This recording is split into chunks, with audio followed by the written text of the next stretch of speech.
Hi Aquarius, welcome. This is your reading. Be open-minded, hindi halos lahat makaka-resonate, piliin lamang. Then, thank you nga po pala sa mga nag-subscribe at sa mga bumabalik, okay? Tingnan natin kung ano mensahe para sa'yo. Give me the message for Aquarius.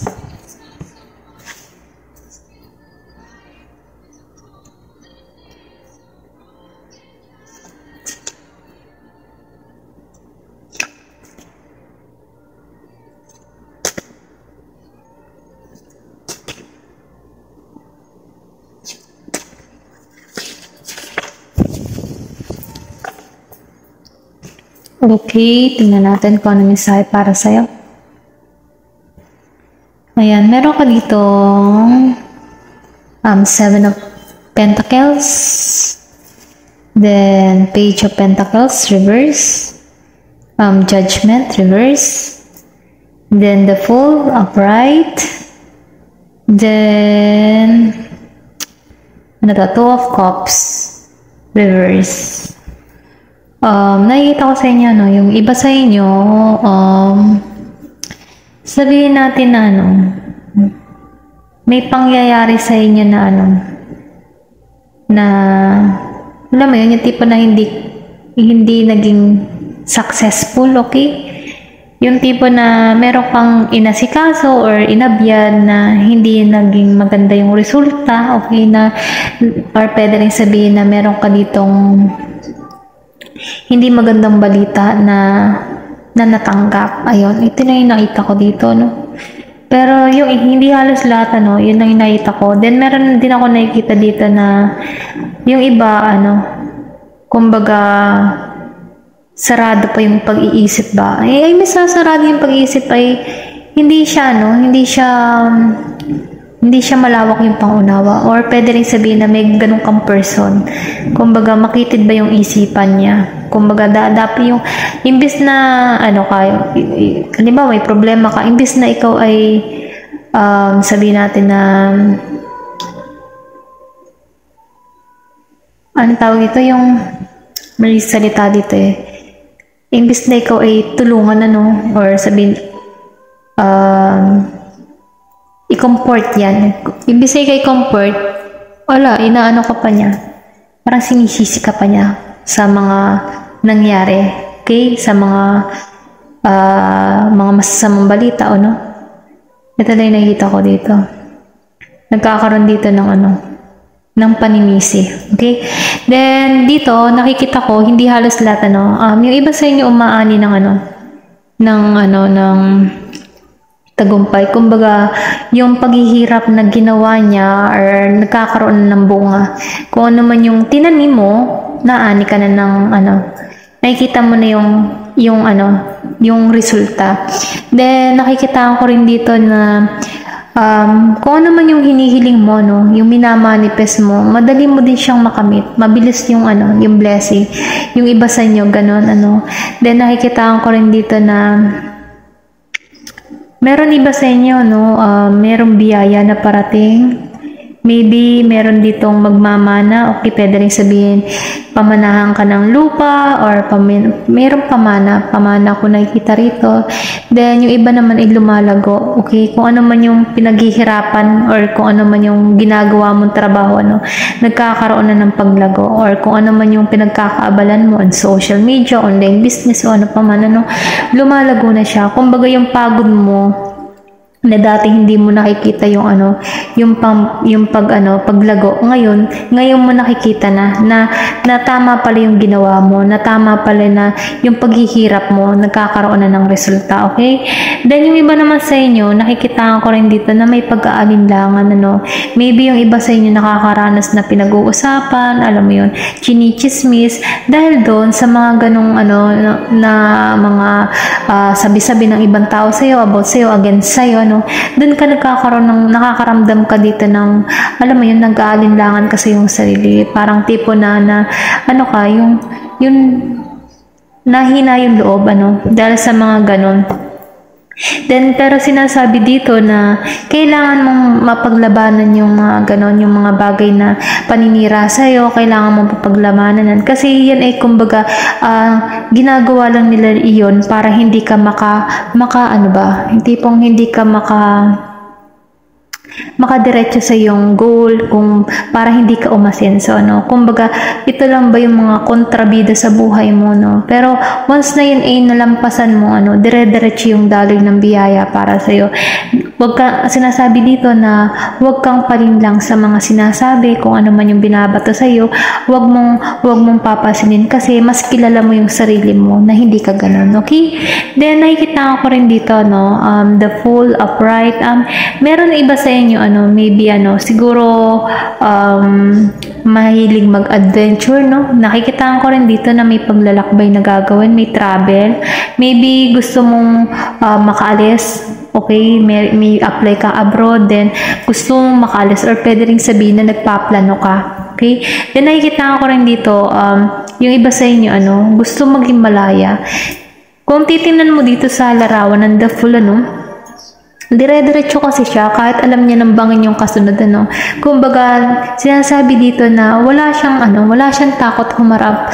Wala siyang takot na humarap kung ano man yung kahihinatnan niya sa pupuntahan niya, okay? Kasi basta ang gusto niya lang ay maging malaya. Ayun, gusto niyang matutunan, gusto niyang mag-explore, okay? Ganun yung energy nito. Then nakikita ko rin dito na merong bagong darating, bagong simula para sa'yo. Dahil meron ka dito kumbaga nagkakaroon ka dito ng sabihin natin na ideal para sa iyong sarili.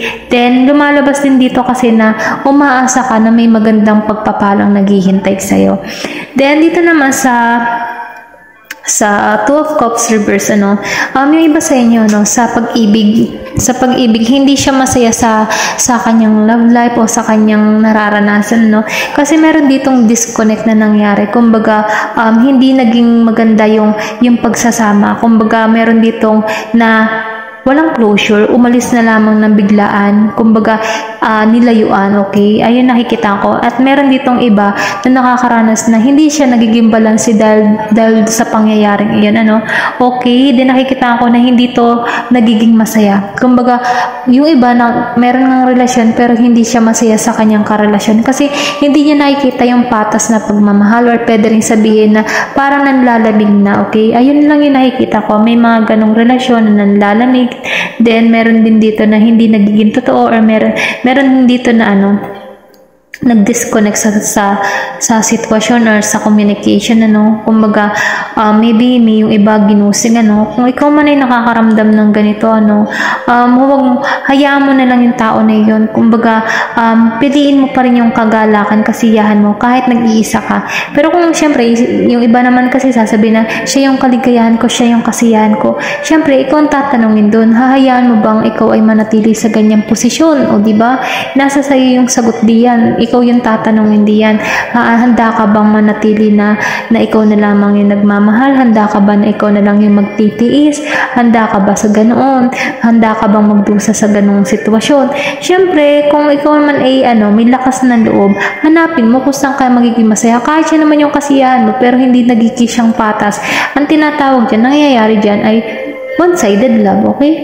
Kaya mas mahirap yung ganong one-sided love kasi ikaw lang yung nagmamahal tapos yung isa hindi. Or depende sa sitwasyon naman, baka naman ikaw yung minamahal tapos yung wala ka ng pagmamahal sa person mo. Depende, ikaw yung nakakaalam kung sino dito yung yung one-sided love, Ito lang yung nakikita ko. Kaya sinasabi dito, kung ikaw man ay nakakaranas ng ganito, ng kalungkutan, hanapin mo muna yung sarili mo.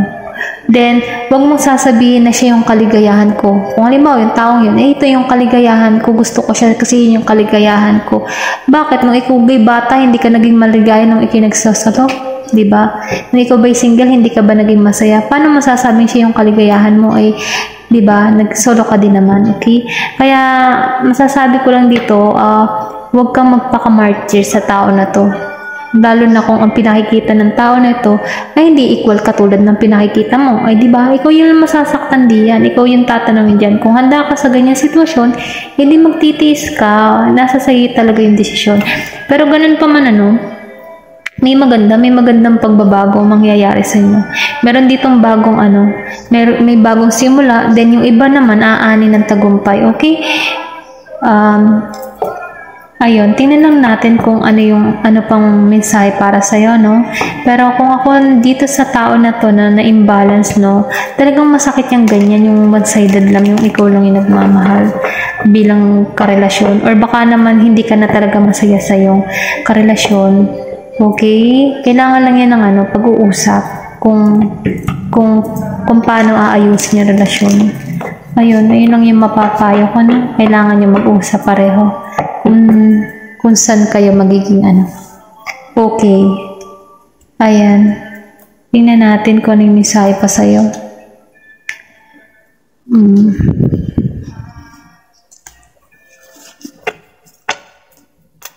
Ayan.